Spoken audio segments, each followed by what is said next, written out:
Hallelujah. और आइए इस समय हम वचन की ओर जाएंगे।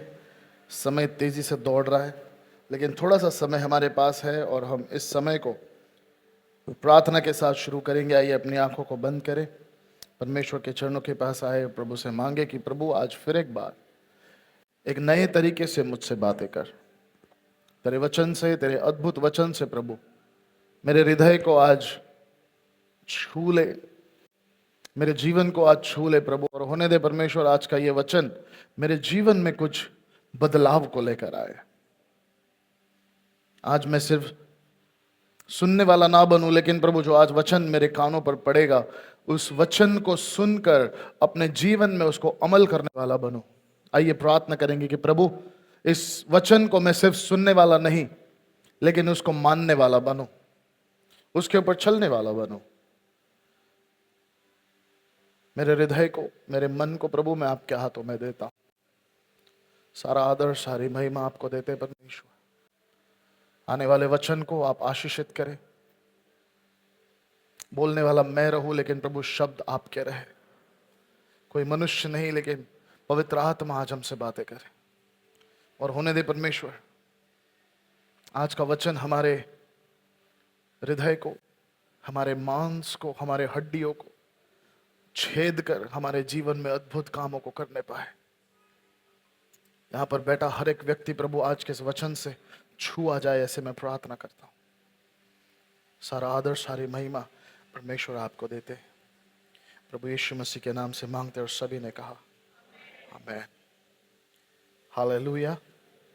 आज का ये प्रभु मेज, और आज मैं चाहता हूं कि हम प्रभु मेज के लिए अपने आप को तैयार करें। प्रभु मेज हमारे लिए सिर्फ एक रीति या एक रिवाज नहीं है। प्रभु मेज हमारे लिए बहुत बड़े महत्व को हमारे जीवन में लेकर आता है।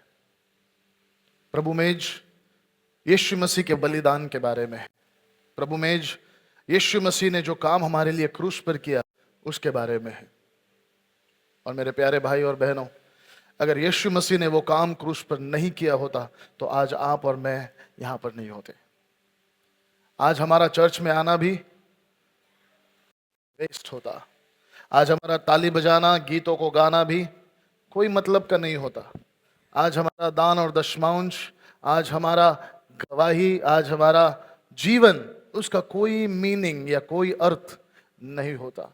अगर यीशु मसीह हमारे लिए इस दुनिया में नहीं आते, हमारे लिए मारे नहीं जाते, हमारे लिए गाड़े नहीं जाते, हमारे लिए फिर से जी नहीं उठते, तो हमारा यहां पर बैठना व्यर्थ होता। हालेलुया। और आज हम फिर एक बार उन क्षणों को याद करेंगे जहां पर परमेश्वर ने अपनी जान हमारे लिए दी। लेकिन उससे पहले, क्रूस पर जाने से पहले, एक ऐसी वाक्या, एक ऐसा इंसिडेंट या एक ऐसी बात यीशु मसीह और उसके चेलों के जीवन में हुई जो मैं आज आपके सामने रखना चाहता हूं। और हो सकता है आपको इसके बारे में जरूर पता हो कि यहां पर क्या हुआ था, कब हुआ था, कैसे हुआ था। लेकिन फिर से एक और बार हम एक नए सिरे से इसको समझने की कोशिश करेंगे। नए सिरे से एक और बार परमेश्वर आज हमसे क्या कहना चाहता है इसके बारे में हम देखेंगे। आइए हम अपने पवित्र शास्त्र को खोलेंगे। लूका की पत्री, उसका 22 अध्याय।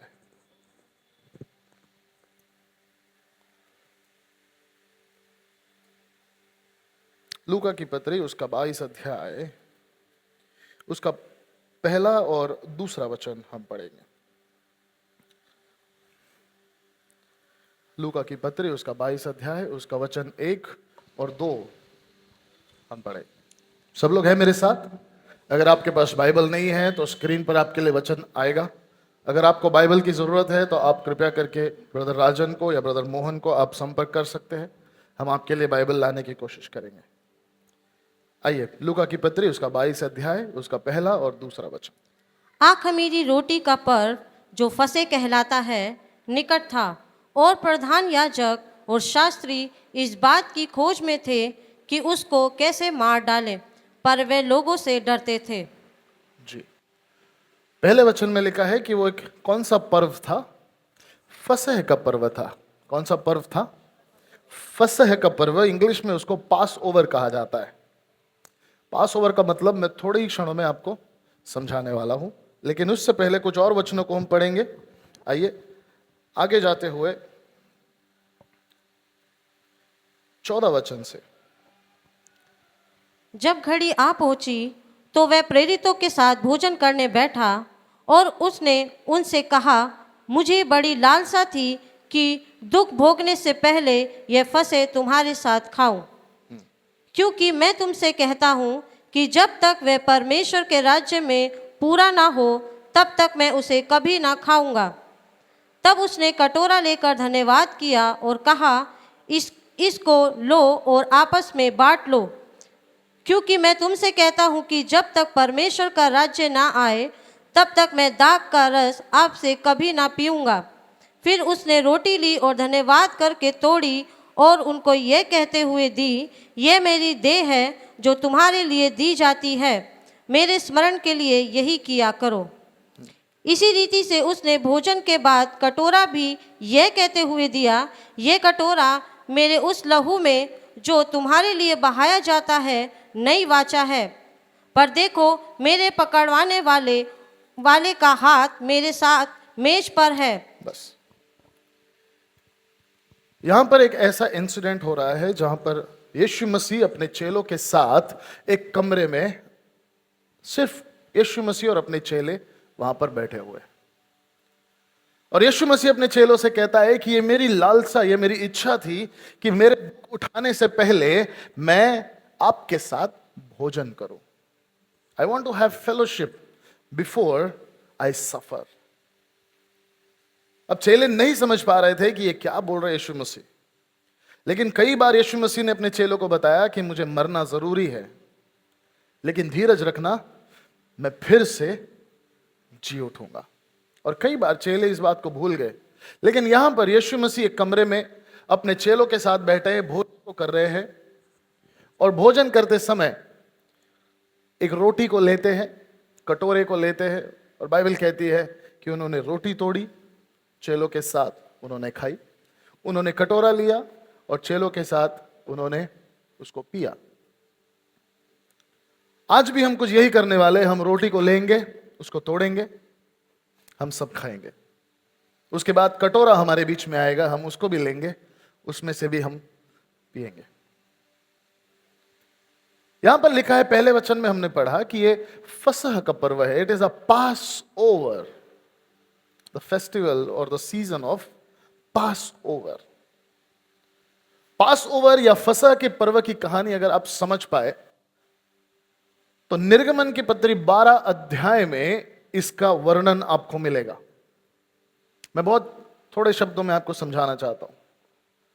निर्गमन की पत्री 12 अध्याय में अगर आप देखोगे तो परमेश्वर के लोग, इजरायली लोग मिस्र देश में गुलाम थे, और वचन कहता है कि तकरीबन 300 से 400 साल से ज्यादा वो लोग गुलाम थे, और वो लोग परमेश्वर से प्रार्थना करते थे कि प्रभु हमको यहां से निकालो। परमेश्वर ने एक दास को खड़ा किया, उसका नाम है मोसेस, मूसा को खड़ा किया। प्रभु ने मूसा से कहा कि मैं अपने लोगों को तेरे जरिए आजाद करूंगा, और उसने कहा कि प्रभु जैसी आपकी आज्ञा है वैसे होने दो। हालेलुया। जब मूसा फिरौन के पास गया तब परमेश्वर का वचन कहता है कि फिरौन जो है ये बहुत ही कठोर मन का हो गया था। हालेलुया। फिरौन का मन कठोर हो गया। तब परमेश्वर ने यह फैसला किया कि अब मैं फिरौन को बताऊंगा कि असली परमेश्वर और जिंदा परमेश्वर कौन है। परमेश्वर ने कहा कि ये जो तुम्हारी नील नदी है ये पूरी लाल लहू हो जाएगी, और ऐसे 10 पीड़ाएं परमेश्वर ने उस मिस्र देश पर लाए। बहुत लोग इस कहानी को जानते, लेकिन नहीं जानते, उनके लिए एक छोटा सा रिवीजन। 10 पीड़ाएं, it is called the 10 plagues. 10 पीड़ाएं एक के बाद एक मिस्र देश पर आई। कीड़े आए, मेंढक आए, ओले बरसे, बहुत कुछ हुआ। कभी समय मिलेगा तो हम उसके बारे में बात करेंगे, लेकिन आज एक पर्टिकुलर पीड़ा के बारे में आज हम बात करेंगे, वो है 10वीं और आखिरी पीड़ा।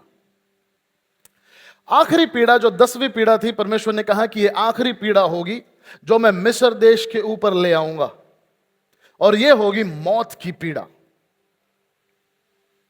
मैं हर घर में मौत को लेकर आने वाला हूं। और परमेश्वर ने कहा कि आधी रात को मौत का फरिश्ता, द एंजल ऑफ डेथ, मौत का दूत यहां से गुजरेगा, और जिस किसी घर के सामने से वो गुजरेगा, उस घर के अंदर का जो फर्स्ट बॉर्न, यानी कि जो सबसे बड़ा है, वो मर जाएगा। स्केरी। जो पहले जन्मा हुआ है वो मर जाएगा। और हर घर में रोने की आवाज होगी, हर घर में पीड़ा होगी, हर घर से चीखें निकलेंगी।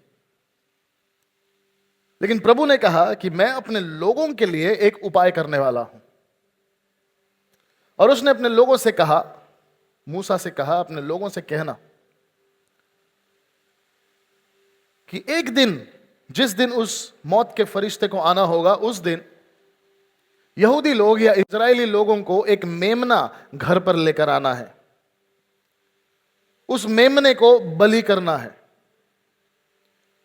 उस मेमने को बलि करके उसके लहू को या उसके खून को घर के बाहर दरवाजे के ऊपर उसको तीनों बाजू में लगा देना है। दरवाजा समझते ना, बाहर से उसको तीनों तरफ से उसको उस लहू को लगा देना है। और अंदर आपको भोजन करना है, और जो रोटी पकाई जाएगी वो उसमें खमीर नहीं होगा, अखमीर, अनलीवेंड ब्रेड। तो आप अंदर बैठकर रोटी तोड़ेंगे, आप अंदर बैठकर भोजन करेंगे, और जब मौत का फरिश्ता आपके घर से होकर गुजरेगा, वो उस लहू को देखकर वो आपके घर को नजरअंदाज करते हुए आगे चला जाएगा। The angel of death will come, he will look at the blood, and the Lord says the angel of the death will pass over, and which is why it is called Passover. वो आपके घर से होकर गुजरेगा, इसका मतलब फसह का पर्व। और आज भी यहूदी लोग फसह का पर्व मनाते। अब लूका की पत्री 22 अध्याय में तब तक ये रीति चल रही है, फसह का पर्व लोग मनाते हैं। और लूका की पत्री 22 अध्याय में पहले वचन में हमने पढ़ा कि वो फसह का पर्व था, अखमीरी रोटी का पर्व था। इसका मतलब सारे इज़राइल देश में उस दिन को याद किया था, उस दिन को याद कर रहे थे जब परमेश्वर ने अपने लोगों को मौत से बचाया।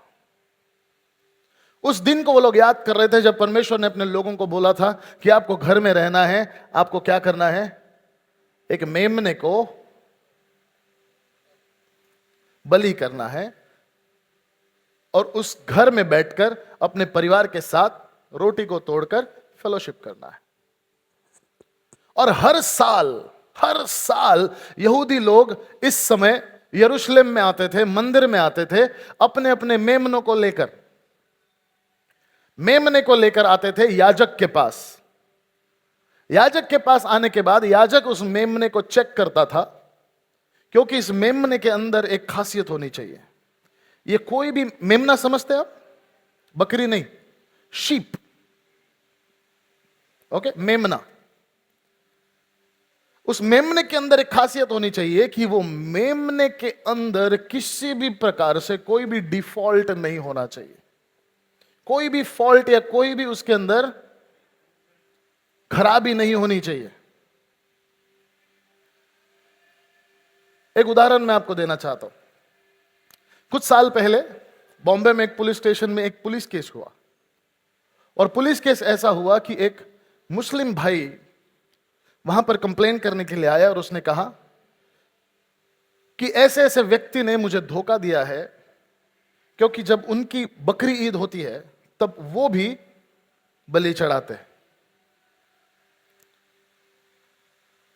जो बलि चढ़ाया हुआ जानवर होता है उसको मौलाना या उसको जो व्यक्ति जो खरीदता है उसको चेक करना होता है कि उसके अंदर किसी भी प्रकार की कमी ना होनी चाहिए। उसके आंख ठीक होनी चाहिए, उसके पैर सीधे होने चाहिए, किसी भी प्रकार से उसके ऊपर कोई भी बीमारी नहीं होनी चाहिए।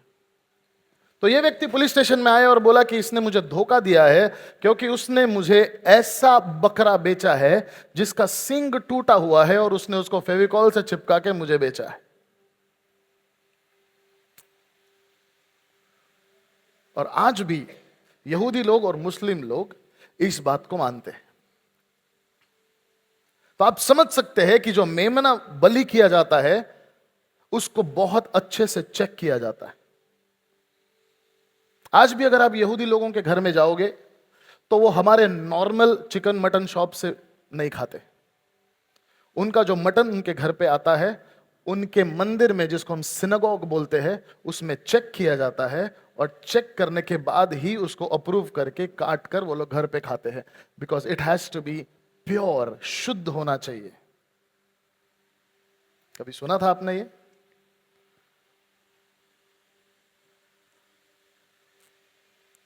वो जो मेमना यहूदी लोग मंदिर में लेकर आते थे उसको याजक चेक करता था कि इसके अंदर कोई कमी नहीं होनी चाहिए।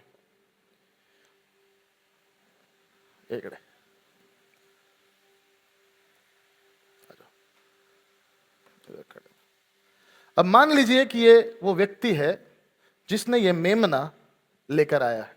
मान लीजिए आप लोग हैं मेरे साथ। ये व्यक्ति याजक के पास आकर कहेगा कि याजक, ये मेरा इस साल बलि चढ़ाने का मेमना है, दिस इज माई सैक्रिफाइस। तो मैं याजक उसको चेक करूंगा अच्छी तरह से। चेक करने के बाद मैं ये कहूंगा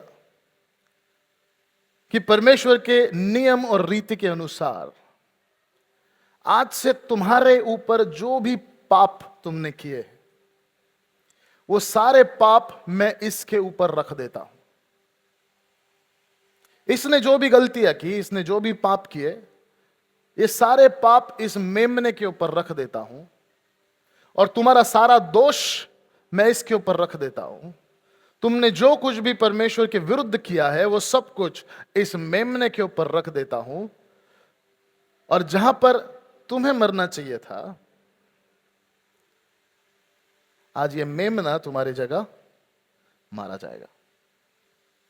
और याजक इस मेमने का बलि चढ़ाने के बाद, यहूदी लोग ये विश्वास करते थे कि इसका बलि चढ़ाने के बाद अब ये यहूदी जो है इसके पापों की क्षमा हो गई है। कितने लोग समझ पा रहे हैं मैं क्या कह रहा हूं? ये रीति थी, ये रिवाज था। Thank you. लूका की पत्री 22 अध्याय में फसह के पर्व के लिए यहूदी लोग अपने अपने बलिदान को लेकर यरूशलेम में मंदिर में आ रहे हैं। बड़ी तादाद में लोग आ रहे हैं, बड़ी तादाद में। किस लिए? कि अपने पाप को उस मेमने के ऊपर रखकर अपने पापों की क्षमा, अपने किए हुए गलतियों की क्षमा, अपने उद्धार को पा सके। पाप किसने किया? पाप किसने किया? लेकिन मारा कौन गया? यीशु मसीह। आपने पाप किया, मारा कौन गया? यीशु मसीह। फसह का पर्व का मतलब यह है कि जिस जगह पर आपको मरना चाहिए था, आपकी जगह किसी और ने ले ली। और यहां पर बैठकर यीशु मसीह अपने चेलों के साथ रोटी तोड़ रहे हैं और प्याला पी रहे हैं, दाखरस पी रहे हैं, और यह समझाने की कोशिश कर रहे हैं कि अगला नंबर मेरा होने वाला है। मैं कुछ ऐसा काम करने जा रहा हूं जो आज तक कभी नहीं हुआ। मैं कुछ ऐसी बातें करने जा रहा हूं जो आज तक कभी नहीं हुई। जो हर साल बलि चढ़ाया हुआ मेमना होता था, कुछ ही दिनों में कुछ ऐसा होने वाला है कि आपको बलि चढ़ाने की जरूरत नहीं पड़ेगी, क्योंकि आपके लिए एक अल्टीमेट सैक्रिफाइस दिया जाएगा, जहां पर आपके पापों के लिए मैं सजा भुगतने वाला हूं। Praise the Lord. आप लोग हैं मेरे साथ? ओके। तो जब ये रोटी और ये दाखरस यीशु मसीह उसके साथ तोड़ रहे थे, उसका ये प्रतीक था कि जब पुराने नियम में निर्गमन की किताब में जब मेमना वध किया गया, उसका लहू दरवाजे पर लगाया गया, कुछ ही दिनों में मेरा भी लहू बहने वाला है। जो रोटी तोड़ी गई, यहां पर यीशु मसीह कहता है कि ये मेरा शरीर है जो तुम्हारे लिए तोड़ा गया है। अब यहूदियों को या जो लोग यीशु मसीह पर विश्वास करते हैं, उनको मेमने की जरूरत नहीं है, क्योंकि उनके लिए एक निर्दोष मेमना जिसका नाम है यीशु मसीह, वो उनके लिए मारा गया है। और जब यीशु मसीह क्रूस पर गए, तब यीशु मसीह ने क्या किया? आपके और मेरे और सारे मानव जाति के पापों को अपने ऊपर ले लिया। शर्त यह थी कि कोई ऐसा मेमना होना चाहिए जिसके अंदर कोई भी पाप ना हो, जिसके अंदर कोई भी कमी ना हो। और इस पृथ्वी पर, इस धरती पर ऐसा कोई भी व्यक्ति नहीं था, इसीलिए यीशु मसीह को स्वर्ग से हमारे लिए इस धरती पर आना पड़ा। वही एक ऐसा मेमना था जो इस सैक्रिफाइस या इस बलिदान के लिए क्वालिफाई करता है। और यीशु मसीह ने अपने आप को आपके लिए और मेरे लिए दे दिया। अब ये हो गई बैकग्राउंड की बात, अब ये हो गया मेरा इंट्रोडक्शन। अब मैं मेरे मैसेज में आना चाहता हूं। तो लोग है मेरे साथ? बाजू वाले को बोलिए अभी सब शुरुआत हुई है। तैयार हैं आप लोग? हालेलुया। अब पुराने जमाने में या यीशु मसीह के जमाने में कुछ रीति रिवाज होते थे यहूदियों के बीच में। इस बात को समझिए कि यहूदी लोग अपने आप को बहुत ऊपर मानते थे, हाई क्लास। और यहूदी लोग ऐसा मानते थे कि कुछ कुछ काम करने से या कुछ कुछ बातें करने से हम अशुद्ध हो सकते। फॉर एग्जाम्पल, यहूदी लोग सामरी लोगों के साथ कभी भी रिश्ता नहीं बना सकते थे, नहीं बनाते थे, क्योंकि उनको लगता था कि हमारे लेवल के नहीं है। आज भी कुछ कुछ लोग होते हैं जो कहते हैं कि ये हमारी जात का नहीं है, ये हमारी बिरादरी का नहीं है, हमारे लेवल का नहीं है। अभी होता है कि नहीं पता नहीं, लेकिन पुराने जमाने में जो निचली जात के लोग होते थे, आज भी शायद कुछ कुछ जगह पर होता है, जिनको चप्पल पहनना भी अलाउड नहीं है। गांव में चप्पल भी नहीं पहन सकते, कुर्सी पर नहीं बैठ सकते। कुछ दिनों पहले मैंने ऐसा न्यूज़ पढ़ा कि कोई एक दलित था या कोई एक निचली जात का व्यक्ति था, जिसने शादी के लिए अपनी शादी के लिए घोड़ी मंगवाई, उसको भी पीट दिया कि तू घोड़ी कैसे ले आया, क्योंकि ये कौन करता है? यहूदी लोग कुछ कुछ ऐसी चीजों को मानते थे। Praise the Lord. अब जब फसह का पर्व था, तब हजारों हजारों की तादाद में लोग बलिदान चढ़ाने के लिए मंदिर में आते थे। और मंदिर में आने के बाद तब मोड ऑफ ट्रांसपोर्टेशन या आने जाने का साधन गाड़ी नहीं था। उस समय जानवर होते थे, बराबर है? जानवरों के ऊपर लोग बैठकर सफर करते थे। और हजारों की तादाद में लोग यरूशलेम में आते थे। तो आप समझ सकते हैं कि उस जानवरों की वजह से रोड की हालत क्या हो गई होगी। अगर आप थोड़ी देर के लिए बाहर जाएंगे, रास्ते में चलते चलते आप बता सकते हैं कि यहां से गाय या भैंस गई है। कैसे? पैर के निशान के अलावा कुछ और भी मिलेगा आपको।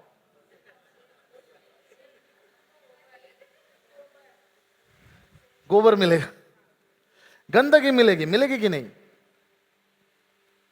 अब मानिए कि हजारों की तादाद में जानवर यरूशलेम में आ रहे हैं। उस रोड की हालत क्या हो गई होगी?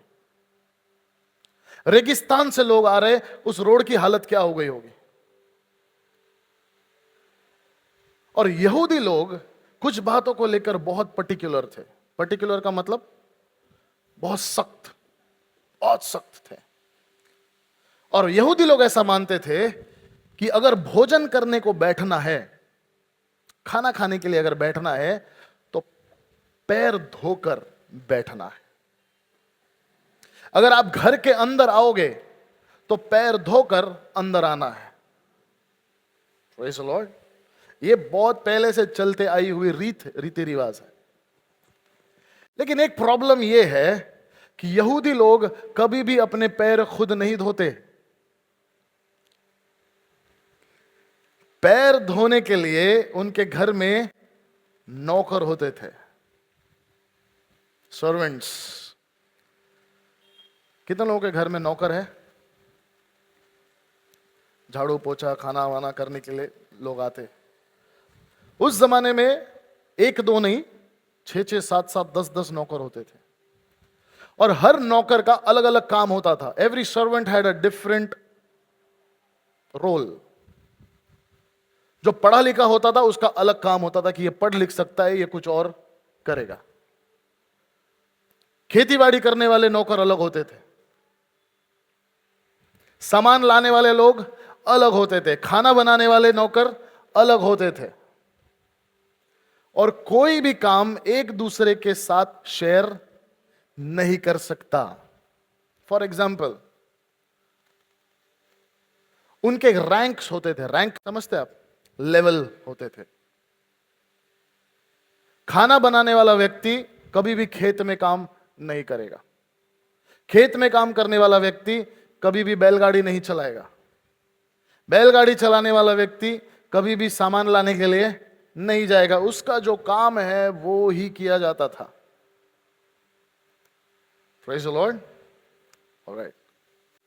फॉर एग्जाम्पल, अगर आपके घर में 10 नौकर है, मान लीजिए मेरे साथ है आप, अगर आपके घर में 10 नौकर है तो एक वाक्य यूहन्ना बपतिस्मा देने वाले के साथ हुई जो मैं आपको याद दिलाना चाहता हूं।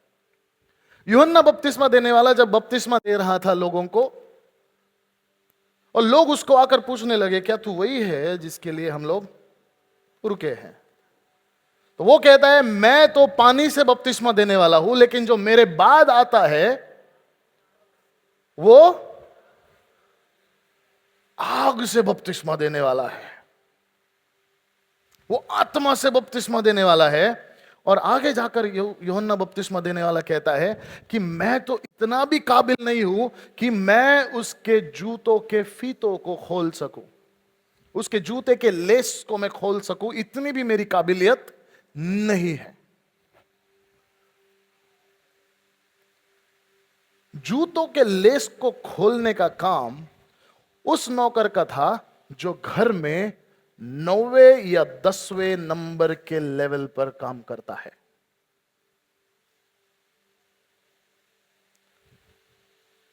हालेलुया। यूहन्ना बपतिस्मा देने वाला कहता है कि मैं उसके काबिल भी नहीं हूं कि मैं उसके जूतों को भी हाथ लगा सकूं।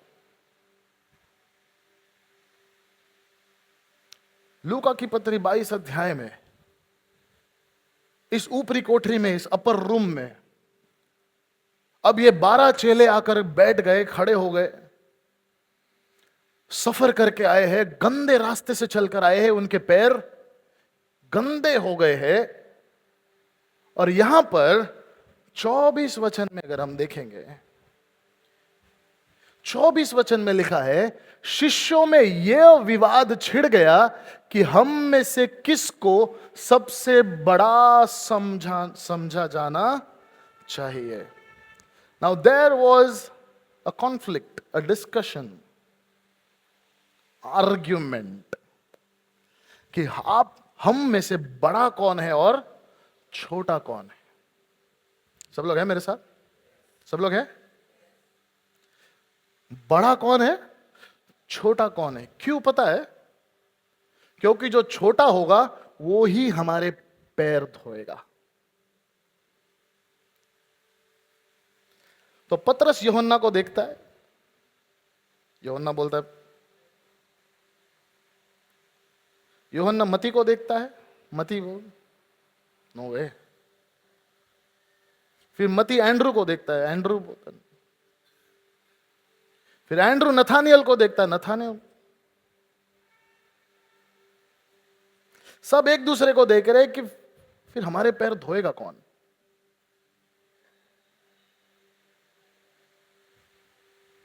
कौन बड़ा है? अगर पतरस बोलेगा कि मैं पैर धोता हूं, इसका मतलब पतरस छोटा हो गया। यूहन्ना बोलेगा मैं पैर धोऊंगा। और आमतौर पर पैर धोने का काम यहूदी लोग नहीं करते थे। पैर धोने के लिए किसी गैर यहूदी को रखा जाता था, क्योंकि यहूदी कितना भी बड़ा या कितना भी छोटा हो, पैर धोने का काम कभी नहीं करेगा, because it is way below their level.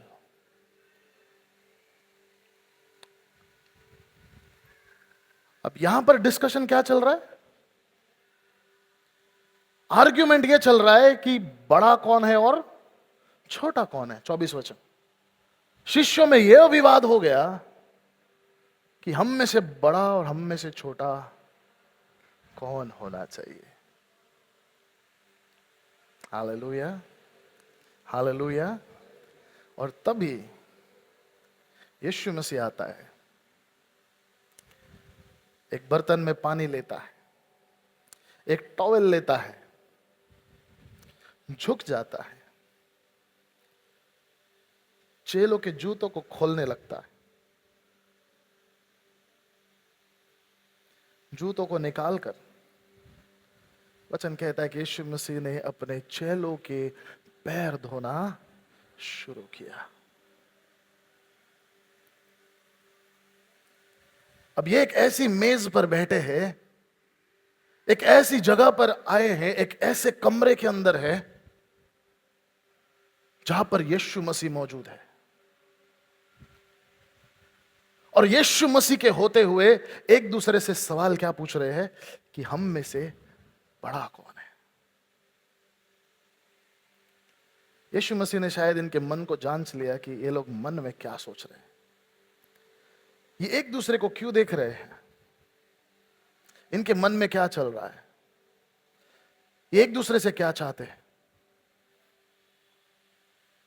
और जब यीशु मसीह ने इनके मन को जांच लिया,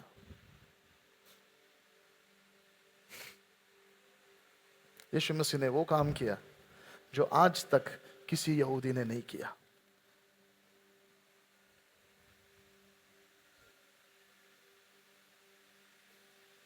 यूहन्ना की पत्री 3 अध्याय उसके 16 वचन में लिखा है कि परमेश्वर ने जगत से ऐसा प्रेम किया कि उसने अपना इकलौता बेटा हमारे लिए दे दिया, ताकि जो कोई उस पर विश्वास करे वो नाश ना हो परंतु अनंत जीवन को पाए। परमेश्वर ने आपसे और मुझसे इतना प्रेम किया कि अपने बेटे को हमारे लिए दे दिया। आप समझने की कोशिश करें कि यह कोई साधारण व्यक्ति नहीं है जिसको हमारे लिए दिया गया। यह कोई छोटा मोटा व्यक्ति नहीं है, कोई नौकर नहीं है जो हमारे लिए भेजा गया। यह राजाओं का राजा और प्रभुओं का प्रभु है। यह परमेश्वर का पुत्र है। और वचन कहता है कि वो अपने स्वर्ग राज्य को छोड़कर, अपने सिंहासन को छोड़कर वो हमारे लिए इस धरती पर आया, ताकि आपको और मुझे अनंत जीवन मिले। लिसन टू दिस, सुनिए मेरी बात को ध्यान से। एक राजाओं का राजा, एक प्रभुओं का प्रभु स्वर्ग से नीचे उतरना, this was more than enough for me. यह मेरे लिए बहुत ज्यादा काफी था, बहुत ज्यादा था मेरे लिए, क्योंकि एक व्यक्ति अपने ऐसे सिंहासन को छोड़कर आया, ऐसे स्थान को छोड़कर आया, ऐसी जगह को छोड़कर आया जिसके बारे में आम व्यक्ति सोच भी नहीं सकता। That level of coming down was more than enough for me. वो काम जो यीशु मसीह ने किया, स्वर्ग को छोड़कर नीचे उतर आया, उतना भी मेरे लिए बहुत था। लेकिन इस कमरे के अंदर इन लोगों की बातचीत की वजह से मेरे प्रभु को और भी नीचे उतरना पड़ा। इतना तो उतर चुका था, और भी नीचे उतरना पड़ा, यहां तक कि यहूदियों के नीचे का काम जो एक अन्य जाति करती है वो उसको करना पड़ा।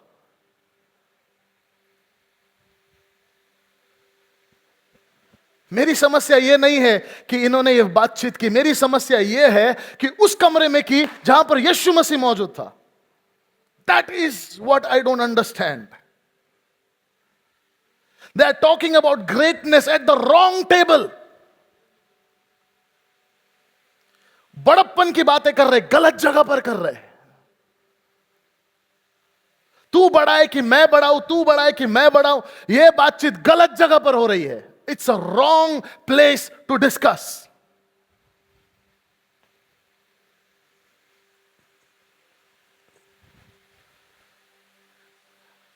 यह मेज हमारे लिए परमेश्वर के देह और लहू को दर्शाता है, लेकिन क्रूस पर जाने से पहले उसका देह और उसका लहू यीशु मसीह ने एक बड़ा सबक आपको और मेरे लिए देकर गए।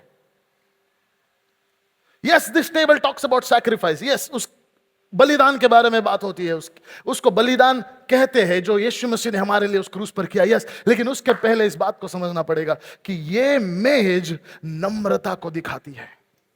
It's humility, it's humility. जब पतरस और यूहन्ना ने देखा होगा कि मेरा परमेश्वर, मेरा गुरु, मेरा रब्बी, मेरा शिक्षक, माय टीचर, माय लॉर्ड, ये आप क्या कर रहे हो? What are you doing? But it was too late. तब तक बहुत देर हो चुकी थी, क्योंकि यीशु मसीह ने पानी और टॉवेल ले लिया था।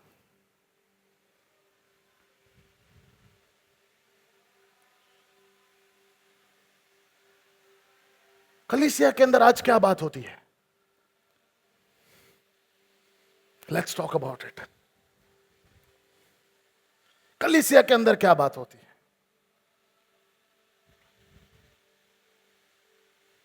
यह काम मेरा नहीं है, यह काम मैं नहीं करूंगा, यह मेरे लेवल के नीचे है। You are talking about greatness in the wrong place. आप बड़प्पन की बात कर रहे हैं, लेकिन इतना समझिए कि गलत जगह पर कर रहे हैं। You are talking about greatness in the presence of the greatest one. आप बड़प्पन की बात करते हैं, बड़ाई की बात करते हैं, उसके सामने जो सबसे बड़ा है, जो सबसे श्रेष्ठ। यीशु मसीह उनको देखकर पूछता है, ये क्या बातचीत कर रहे हो आप? What are you talking? क्या बात कर रहे हैं आप? कौन श्रेष्ठ है? तू श्रेष्ठ है कि मैं श्रेष्ठ हूं? यीशु मसीह उनको सवाल पूछता है, मुझे एक बात बताओ, सबसे श्रेष्ठ कौन होता है? जो मेज पर बैठता है वो श्रेष्ठ होता है, या जो मेज पर परोसता है और जो सेवा करता है वो श्रेष्ठ होता है? जो मेज पर बैठकर खाता है वो बड़ा होता है, या जो मेज पर भोजन लेकर आता है वो बड़ा होता है? और फिर यीशु मसीह कहता है, येट, फिर भी मैं तुम्हारी सेवा कर रहा हूं। Let me tell you, church, what an embarrassing situation. इससे बड़ी बेइज्जती शिष्यों की कभी नहीं हुई होगी कि यीशु मसीह पूछ रहे कि तुम बड़प्पन की बात किसके सामने कर रहे हो? तुम भूल तो नहीं गए मैं कौन हूं? तुम भूल तो नहीं गए तुम बड़प्पन की बात मेरे सामने कर रहे हो?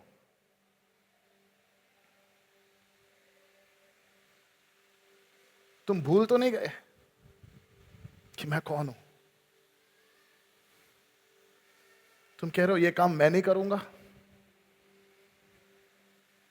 ये काम मेरे लिए नहीं है, this is not for me, ये कोई और कर लेगा, this is not for me, ये मेरे लिए नहीं है, मैं स्टेज पे आऊंगा, जब मुझे बुलाया जाएगा तब मैं आऊंगा। जब मुझे 4 फोन करेंगे तब मैं आऊंगा, जब मुझे कुछ इंपॉर्टेंट काम होगा तब मैं आऊंगा, बाकी वो वाला काम मेरा नहीं है। चर्च, क्या बातचीत कर रहे हैं हम? इस मेज में से हम खाते और पीते हैं और फिर ये बातचीत हम करते हैं।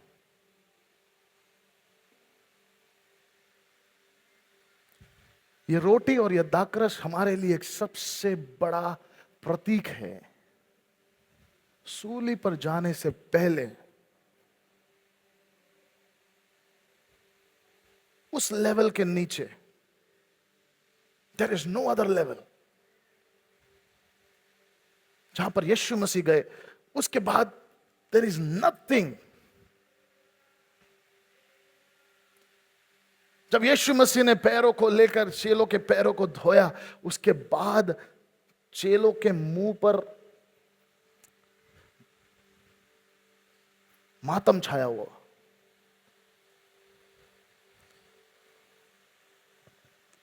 आज कलीसिया में बातचीत होती है, मैं अगर वो काम है तो मैं नहीं करूंगा, ये है तो मैं करूंगा। You must understand that you are talking about greatness in the wrong place. आप बड़प्पन की बातें, ऊंच नीच की बातें गलत जगह पर कर रहे हो। यीशु मसीह के घर के अंदर आप बात कर रहे हो कि मैं बड़ा, तू बड़ा, मैं श्रेष्ठ कि तू श्रेष्ठ। यहां पर कोई भी यीशु मसीह से बड़ा नहीं है, ना केवल मैं भी, नॉट इवन मी। इसलिए यीशु मसीह कहता है कि मैं सेवा करवाने के लिए नहीं, मैं सेवा करने के लिए आया हूं। I have not come to be served but to serve. इसलिए प्रभु कहता है कि जो अपने आप को श्रेष्ठ करना चाहता है वो अपने आप को नम्र करे। We missed something in this table. कुछ तो बात है जो हमने नजरअंदाज कर दी इस मेज पर से। हां, परमेश्वर हमारे लिए मारा गया, yes that is what our foundation is, वो हमारी बुनियाद है। लेकिन उससे पहले इतना तो समझ लीजिए कि एक राजाओं का राजा, प्रभुओं का प्रभु, स्वर्ग को छोड़कर पृथ्वी पर आना ही मेरे लिए बहुत बड़ी बात थी। लेकिन उसके बाद, पृथ्वी पर आने के बाद, उसने कुछ ऐसा किया जो मैं कभी सोच भी नहीं सकता, जो चेले कभी सोच भी नहीं सकते। उसके बाद उसको पकड़वाया गया, उसको मारा गया, उसके मुंह पे थूक आ गया, उसके दाढ़ी के बाल नोचे गए, उसके कपड़े फाड़ दिए गए, उसका मजाक बनाया गया, उसके सर पर कांटों का ताज पहनाया। और बाइबल कहती है कि यीशु मसीह ने एक शब्द भी नहीं बोला। And you talk about greatness. कितना घमंड है हमारे अंदर जब हम कहते हैं कि यह काम मैं नहीं करूंगा। कितना घमंड आ जाता है हमारे अंदर जब हम कहते हैं ये कोई और कर लेगा। You are talking about the wrong thing in the wrong place. आप गलत जगह पर गलत बात कर रहे हो। यीशु मसीह के होते हुए हमारा कोई स्थान नहीं है। Church, find the lowest thing you can do. सबसे निचला काम ढूंढो और उसको करो परमेश्वर के लिए। क्योंकि जब आप सबसे कम वाला काम करते हैं, परमेश्वर की नजरों में श्रेष्ठ हो जाते हैं।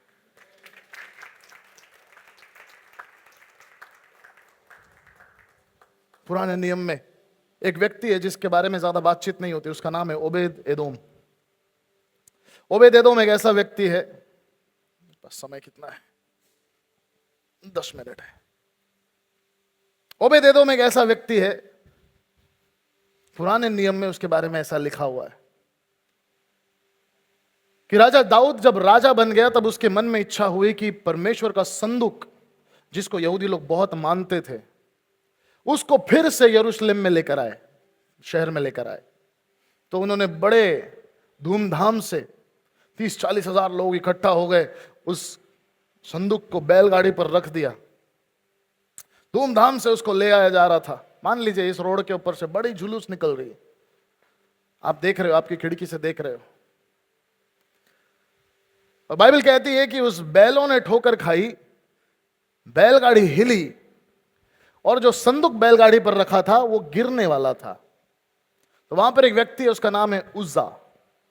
उज्जा ने उस संदूक को बचाने के लिए उसको हाथ लगाया कि संदूक गिर न जाए, और जैसे ही उसने हाथ लगाया, परमेश्वर का वचन कहता है कि परमेश्वर ने उसको वहीं पे मार दिया। He died on the spot for whatever reasons. जब वो वहां पर मर गया, पूरा हंगामा हो गया कि संदूक को किसी ने हाथ लगाया और वो मर गया। अब राजा दाऊद बहुत दुखी हो गया, खेदित हो गया कि ये क्या हो गया, ये खुशी के मौके पर ये क्या हो गया। तो उसने संदूक को उठाया, मान लीजिए ये संदूक, पेटी, बक्सा, इस बक्से को उठाया, और एक व्यक्ति था जिसका नाम, भूलना नहीं, उसका नाम ओबेद एदोम, याद रहेगा, ओबेद एदोम। और राजा ने यह संदूक उसके घर पे भिजवा दिया, बोले ये संदूक उसके घर पे रख दो। अब मान लीजिए आपकी आंखों के सामने किसी ने इसको हाथ लगाया और वो व्यक्ति मर गया, और मैं आपसे कह रहा हूं इसको घर ले जाओ, कितने लोग लेके जाएंगे?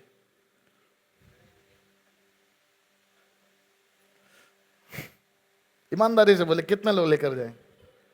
सिर्फ हाथ लगाया और वो इंसान मर गया, वहीं पे मर गया, ऑन द स्पॉट। और मैं कह रहा हूं ब्रदर थोड़ा घर लेके जाओ। बोले पास्टर क्या बोल रहे हो आप? माझ्या घरात जागा, मी उद्या गावाला चाललो।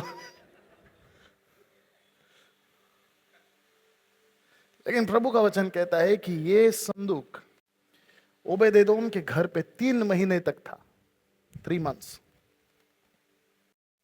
और बाइबल कहती है कि 3 महीने परमेश्वर ने ओबेद एदोम और उसके घराने को, और जो कुछ भी उसके पास था, उन सारी चीजों को परमेश्वर ने आशीषित किया। For 3 months। Weird? कुछ तो गड़बड़ है इधर। इसको हाथ लगाने से कोई मर जाता है, लेकिन किसी और के घर पर रखने से 3 महीने तक आशीषों की बरसात, इतनी आशीष है, इतनी आशीष है, कितना आशीष है अकाउंट में लिखा नहीं है उधर, लेकिन मुझे पता है बहुत आशीष मिली। क्यों? क्योंकि छोटी मोटी होती तो किसी को पता नहीं चलता, लेकिन बात राजा दाऊद तक पहुंच गई, मतलब मामला बड़ा था, राजा तक खबर पहुंच गई, मतलब कुछ तो धमाकेदार हुआ 3 महीने में। और जैसे ही दाऊद को पता चला कि ओबेदेदोम, लोगों ने, किसी ने जाके बोला कि ओबेदेदोम को इस संदूक की वजह से बहुत आशीष मिली। क्या बात कर रहा है? उठा के लेके आओ। क्या करो? अब भी के अब भी उठा के लेके आओ।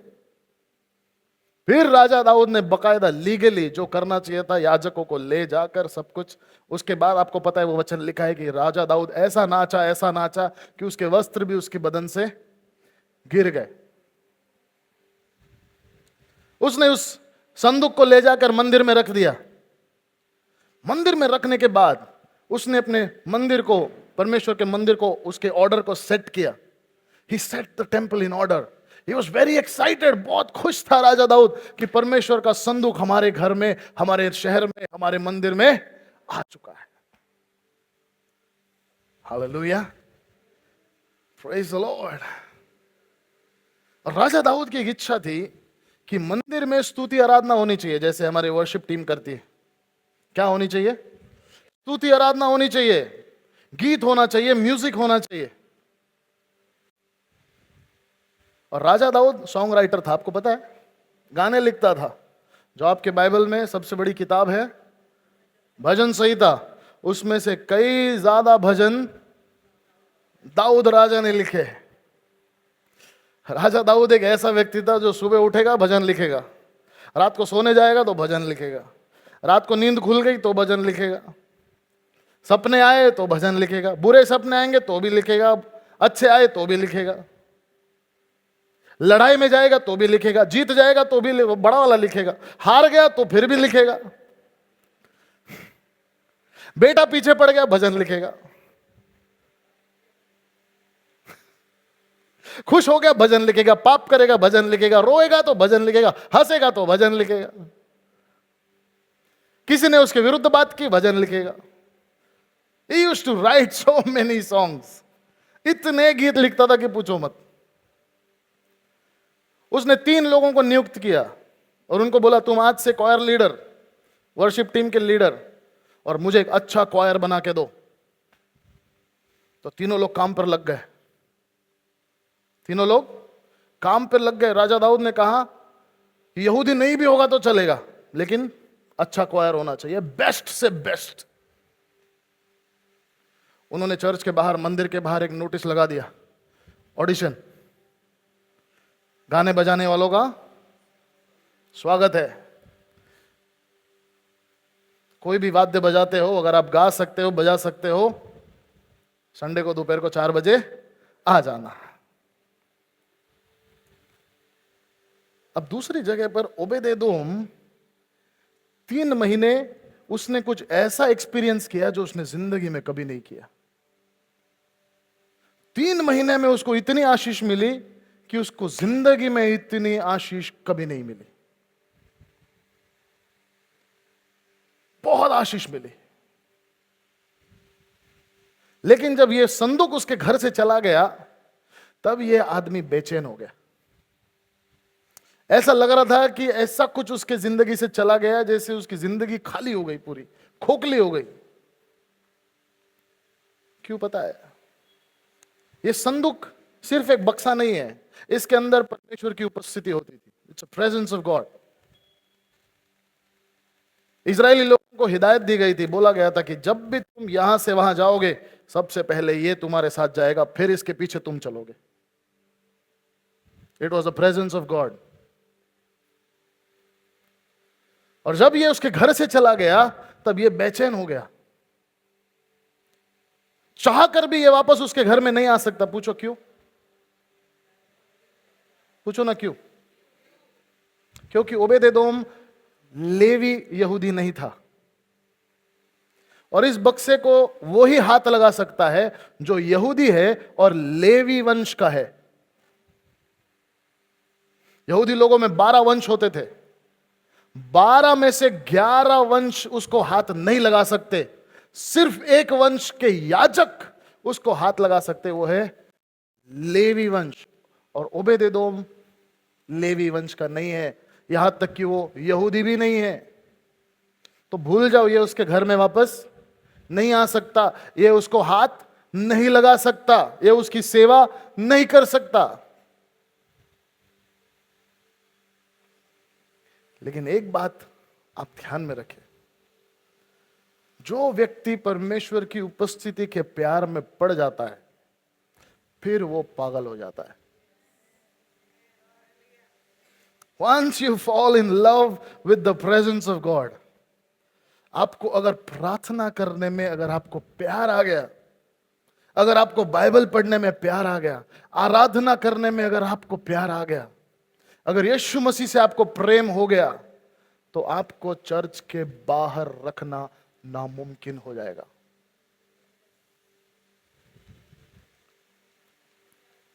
क्या सोच रहे हो? ओबेदेदोम समझ गया, मैं ये वापस मेरे घर नहीं आ सकता, चलो जाके देखता हूं ये संदूक है कहां। तो जब गया, मंदिर के बाहर देखा, नोटिस बोर्ड पे कुछ तो लिखा है। क्या लिखा है? गाने बजाने वालों का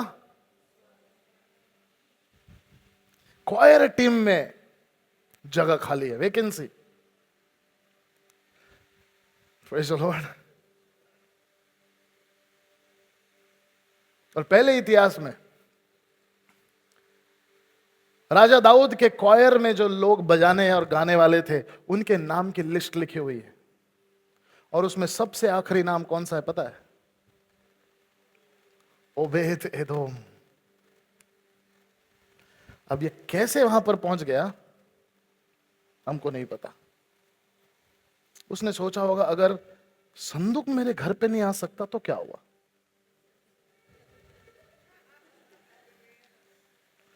मैं तो आज आ सकता हूं। कितने लोग ऐसा सोचते? गजब की सोच है भाई, गजब। घुस गया क्वायर के अंदर। और आपको तो पता है राजा दाऊद कितने गाने लिखता है? सुबह उठेगा, 5 पेपर तैयार, तो क्वायर लीडर को बोलेगा अगले संडे को रेडी चाहिए। अब क्वायर टीम बिजी हो गई, दिन रात सुबह से लेकर शाम तक क्वायर टीम लगी हुई है। अरे ई माइनर बजा, जी माइनर, ये कॉर्ड बजा, ये डफ बजा, ये बजा, उधर झांझ मत बजा।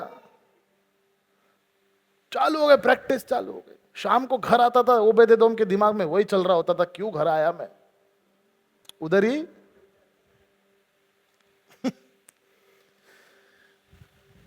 रोज जाता था, क्वायर प्रैक्टिस करके आता था, जाता था, वापस आता था।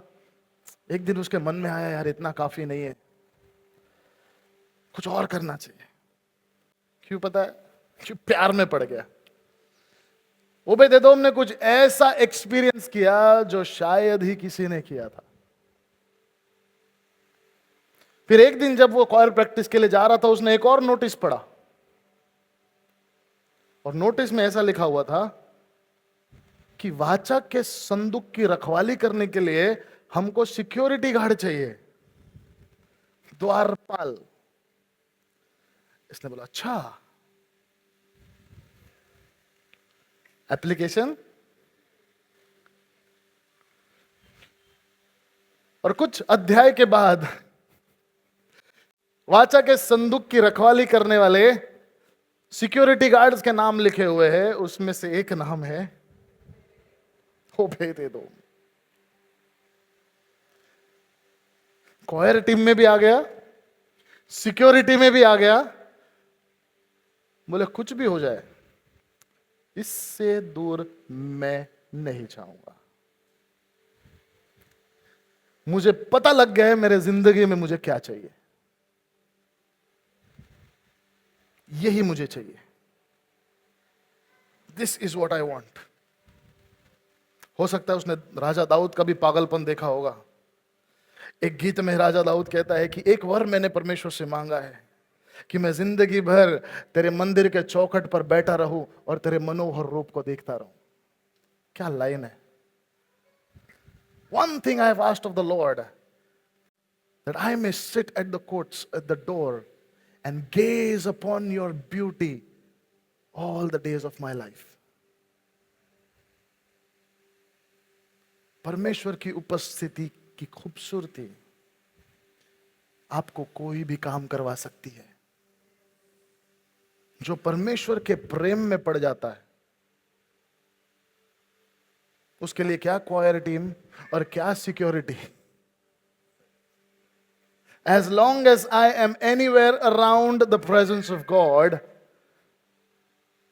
जब तक मैं परमेश्वर की उपस्थिति के आसपास हूं, मैं परमेश्वर के लिए कुछ भी करने के लिए तैयार, कुछ भी करने के लिए तैयार। क्वायर टीम में गाना है, मैं गाने के लिए तैयार। स्टेज की सेवकाई है, मैं करूंगा। बाहर खड़े रहना है, मैं रहूंगा। सिक्योरिटी करना है, मैं करूं। झाड़ू मारना है। शांत हो गए आप लोग। कुर्सी उठानी है, कचरा फेंकना है, सोच के बोलना। हेलो,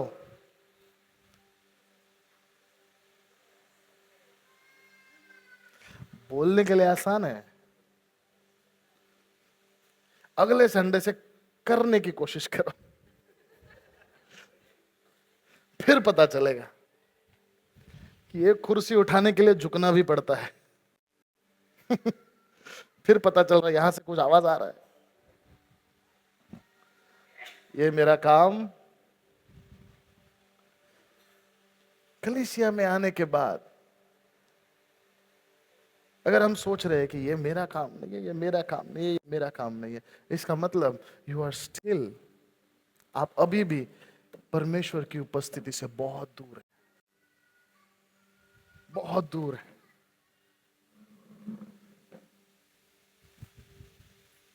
ये मेज आज जब हमारे सामने होगा, जब आपके हाथ में वो रोटी होगी, जब आपके हाथ में वो कटोरा होगा, परमेश्वर ने आपके लिए जान दी, अपना लहू बहाया है, अपना शरीर आपके लिए तोड़ा है। लेकिन इससे पहले आप जरूर अपने आप से पूछिए कि मैं कलीसिया में क्यों आता हूं? कलीसिया में मेरा एटीट्यूड क्या है? परमेश्वर के राज्य के लिए मैं क्या कर रहा हूं? क्या मैं अपने स्टेटस को, अपने लेवल को देख रहा हूं, या मैं भूल गया हूं कि इस कमरे में सबसे बड़ा कौन है? ओबेदेदोम की तरह जो काम मिले परमेश्वर के लिए मैं करने के लिए तैयार। यीशु मसीह की तरह निचले से निचले स्थान में भी अगर जाना पड़े, कम से कम वाला काम भी करना पड़े, कितने लोग कहते हैं मैं तैयार हूं? बहुत कम हाथ दिखाई दी। जब तक यहां से काम नहीं होगा तो यहां से नहीं होगा। पहला काम यहां पे होना है। आज ये मेज आपको और मुझे नम्रता सिखाएगा। आज ये मेज आपको और मुझे लीन और नम्र और कम कैसे होना है ये सिखाएगा। जब रोटी और दाकरस आपके हाथ में होगा तो एक बार अपने आप को जरूर पूछना कि यहां पे बड़ा कौन है। आपको आपका उत्तर मिल जाएगा।